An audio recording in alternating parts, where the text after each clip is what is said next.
5 partis ont appelé au boycott du scrutin. Ils dénoncent la culture de la fraude massive qui entache les élections algériennes qui se suivent et se ressemblent. D'après les observateurs sur place, l'abstention est massive. Reportage Farouk Atix, Yassine Benrabia.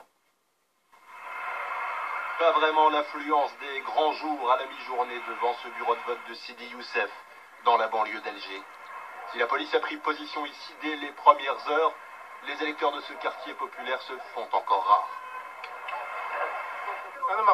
Moi, je ne vote pas parce que le jeu est clair et on sait déjà qui va l'emporter. Et en plus, celui qui va gagner ne s'intéressera de toute façon pas au peuple. Pourquoi veux-tu que j'aille voter? Pour un voleur? Ces gens ont déjà la moitié de l'Algérie. Ils se la partagent entre eux.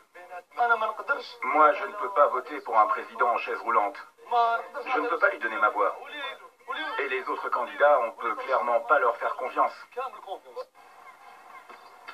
Samir Ben Larbi, l'un des fondateurs du mouvement Barakat, est lui aussi inscrit sur le registre de ce bureau, mais cette fois encore, il a décidé de faire la passe. Barakat a déjà appelé dès le premier jour à ne pas participer à ces élections qui ne porteront pas un changement, qui n'auront aucune efficacité sur la vie des Algériens.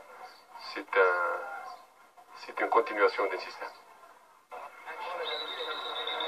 Un scrutin sous haute surveillance avec pas moins de 260 000 policiers déployés sur l'ensemble du pays.